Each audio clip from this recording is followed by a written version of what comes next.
And guys, magtitimpla tayo ng ice coffee.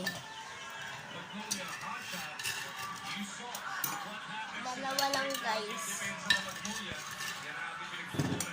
2 kutsara ang asukal. Tapos, kape guys. Mas lagyan ng kape. Konti. Ganyan lang karami guys. Kapag gagawa kayo. Tapos lagyan ng Halo-haloin nyo. lagyan ng milk. Ayan yung gatas. 3 ganito Hindi guys. 2 lang.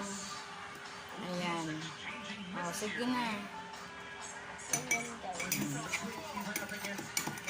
Tapos lagyan. Ayan na. O, may Guys, tubig na. kapag hindi pa Dagdagan siya, pa ng kape. kapag